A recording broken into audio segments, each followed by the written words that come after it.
नमस्कार दोस्तों, आपका अपना YouTube channel Ravi short GK में आपका स्वागत है। तो आज है 5 जून और 5 जून से जितने सारे महत्वपूर्ण करंट अफेयर बना है जो हम आपके बीच लाए हैं। देखिए, आज का करंट अफेयर करीब 15 महत्वपूर्ण बना है, लेकिन सभी ना ला पाए हैं क्योंकि हमारे गाँव में बिजली का प्रॉब्लम था और नेट भी बहुत बढ़िया से नहीं चल रही थी, तो आपका वीडियो सबसे पहले लेट डला रहा है, उसके लिए हमें माफ कीजिएगा।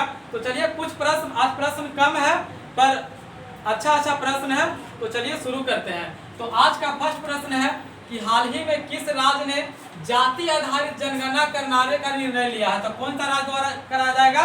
तो बिहार राज्य द्वारा जाति जनगणना कराया जाएगा। जैसे देखिए, जैसे हो गया कि आप लोग के मन में आ रहा होगा कि आखिर बिहार सरकार द्वारा जाति जनगणना क्यों कराया जा रहा है। तो आपको बता दें कि हमारा जो बिहार राज्य हो गया, हर एक चीज में पिछड़ा हुआ है, उसी को जागरूक करने के लिए जाति के आधार पर जनगणना होगा। अगर मान के चलिए कि ईडब्ल्यूएस में जो ईडब्ल्यूएस में रहने लायक नहीं है उसे ईडब्ल्यूएस से हटाया जाएगा, जो हरदन में मतलब कि एसी में रहने लायक नहीं है उसे एसी से हटाया जाएगा, मतलब जो एसी में है उसको ज़्यादा छूट दिया जाएगा। वही देखा जाएगा कि कौन हमारे राज्य में कितना विकसित है। अगर किसी को मतलब कोई चीज़ छूट मिल रहा है तो उसको छूट नहीं मिला जाएगा। कितना प्रोग्रेस हुआ है, कहने का मतलब है कि हमारा बिहार भी दूसरे राज्य की तुलना में आगे जाए। तो मेन जाति रूप से जनगणना कराने का आदेश क्या हो गया, तो आप लोग समझ गए। बाकी आप सर्च मार कर देख सकते हैं, दूसरे पर आश्रित मत रहिए। जैसे आपको पूरा डीपली पढ़ना है तो थोड़ा सा आपके पास मोबाइल है, गूगल पर सर्च मार के देख लीजिए कि क्या है। तो चलिए आगे का प्रश्न देखते हैं। और जब बिहार का बात आ गया है तो बिहार के बारे में 2-3 बात आपको बताए थे कि बिहार के बारे में 2-3 आप बात याद होना चाहिए। क्या चीज? कि बिहार के मुख्यमंत्री अभी नीतीश कुमार है। बिहार के राज्यपाल कौन है? तो फागू चौहान है। अच्छा, आपसे पूछ दिया जाए कि बिहार के खादी मतलब कि जो होता है खादी ग्राम के ब्रांड एम्बेसडर को किसे बनाया गया है? तो मनोज तिवारी को बनाया गया है। किसे? मनोज तिवारी को। यानी इतना आपको याद होना चाहिए। और देखिए, सबसे पहले जो हो गया है सबसे ज्यादा मतलब कि हो गया, आपको पूछ दिया जाए कि भारत में सबसे ज्यादा सोना कहाँ में पाया गया है, तो हमारा राज्य बिहार में पाया गया है। और बिहार के कौन से जिला में, ये आपको कमेंट में बताना है क्योंकि हम कई बार आपको बताए हैं। तो चलिए देखते हैं। आज देखिए, आगे का प्रश्न है कि पहला इथेनॉल संयंत्र का उद्घाटन कहाँ में किया गया है? तो बिहार में किया गया है। भारतीय भूवैज्ञानिकों के अनुसार सर्वाधिक सोना कहाँ में है? तो बिहार में है। अब देखिए, भगवान बुद्ध की श्यान मुद्रा की प्रतिमा कहाँ में बनाया गया है? तो बोध गया में बनाया गया है। और देखिए, श्यान प्रतिमा क्या होता है? जो लेटी हुई प्रतिमा, सबसे बड़ा लेटी हुई प्रतिमा कहाँ में बनाया गया है? तो बिहार के बोध गया में बनाया गया है। अब देखिए, आगे का प्रश्न है कि ऑपरेशन महिला सुरक्षा किसके द्वारा चलाया गया है? तो ये आरपीएफ द्वारा चलाया गया है। किसके द्वारा? आरपीएफ द्वारा। अब देखिए, ऑपरेशन महिला सुरक्षा क्यों चलाया गया है? मान के चलिए कि किसी बोगी में महिला मतलब कि रहा, जैसे आप ट्रेन में यात्रा करते होंगे, उसके बाद देखते होंगे कि एक डब्बा है, उस डब्बा में जेंट्स का संख्या ज़्यादा है, महिला कम है, तो उसमें क्या होता है कि देखते हैं कमेंट वगैरह होता है, उसको परेशान किया जाता है। तो वहाँ नहीं, वहाँ एक हर समय वहाँ आरपीएफ उपलब्ध रहेगा, उस बोगी में हर बोगी में रहेगा। तो किसके द्वारा चलाया गया है ऑपरेशन महिला सुरक्षा? तो आरपीएफ द्वारा चलाया गया है। और देखिए, कुछ बताए थे जो आरपीएफ द्वारा चलाया गया है। तो सबसे पहले जान जाइए कि ऑपरेशन माई सहेली किसके द्वारा चलाया गया है? तो दक्षिण पूर्वी रेलवे द्वारा। ऑपरेशन आहट किसके द्वारा चलाया गया है? तो आरपीएफ द्वारा चलाया गया है। ऑपरेशन उपलब्ध किसके द्वारा चलाया गया है? तो आरपीएफ द्वारा चलाया गया है। ऑपरेशन अमानत किसके द्वारा चलाया गया है? तो आरपीएफ के रेलवे द्वारा चलाया गया। यानी कि इतना रेलवे से कहीं ना कहीं एक प्रश्न आपको देखने के लिए मिल जाएगा।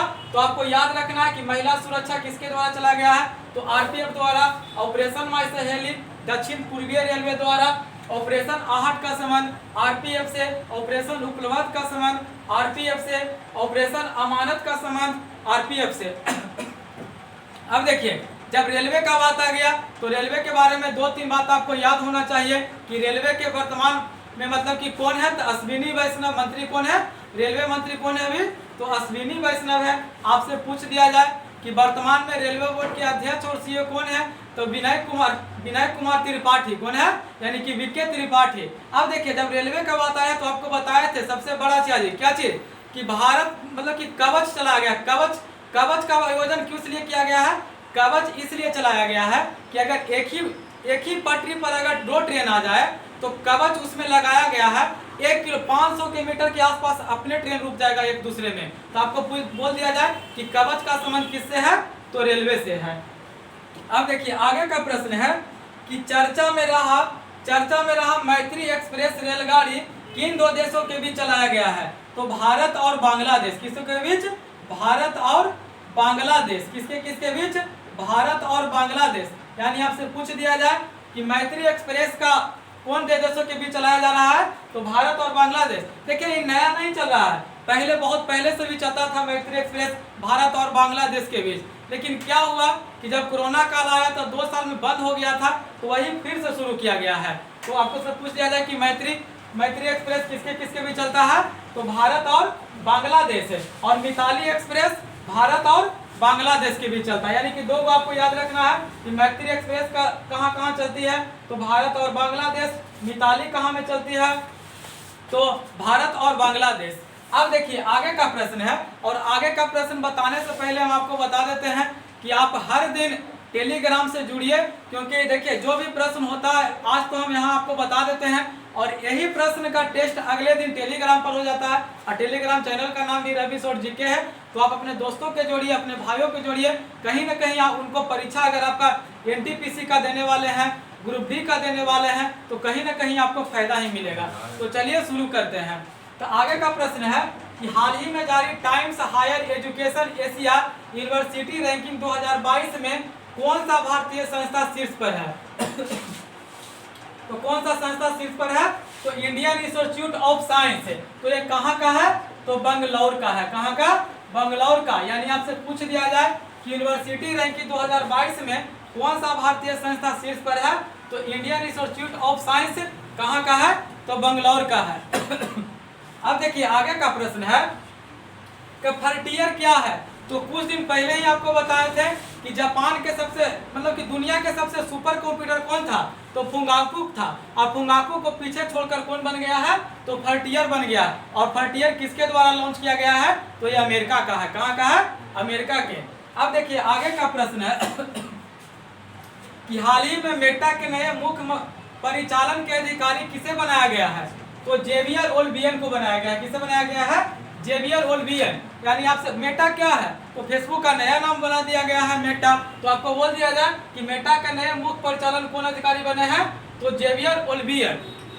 अब देखिए कुछ आपको CEO याद होना चाहिए। जैसे ट्विटर के CEO कौन है, पराग अग्रवाल। माइक्रोसॉफ्ट का कौन है, सत्य नंडेला। गूगल के कौन है, सुंदर पिचोय। एप्पल के कौन है, टिम कुक। अमेजोन के कौन है, एंडी जोशी। यानी कि इतना आपको CEO याद करना है। और देखिए आज का प्रश्न तो कम था, लेकिन जितना टाइम हमसे मिल पाया था लेट हो गया है, तो इसीलिए कम लाए थे। लेकिन कल मंडे है, तो सुपर मंडे का आप क्लास जरूर देखिएगा, क्योंकि उसमें कम से कम 50 करंट अफेयर रहेगा, और पीछे का भी रहेगा, 2021 का भी रहेगा। तो आप टेलीग्राम पर 1 बजे दोपहर जरूर जुड़िए, कहीं ना कहीं आपको लाभ ही मिलेगा। तो अगर हमारा वीडियो आपको अच्छा लगता है तो अपने दोस्तों के पास शेयर कीजिए, और हमारे चैनल पर पहली बार है तो चैनल को सब्सक्राइब करना ना भूलें। और हमारे वीडियो के अंत तक बने रहने के लिए बहुत बहुत धन्यवाद। जय हिंद, जय भारत।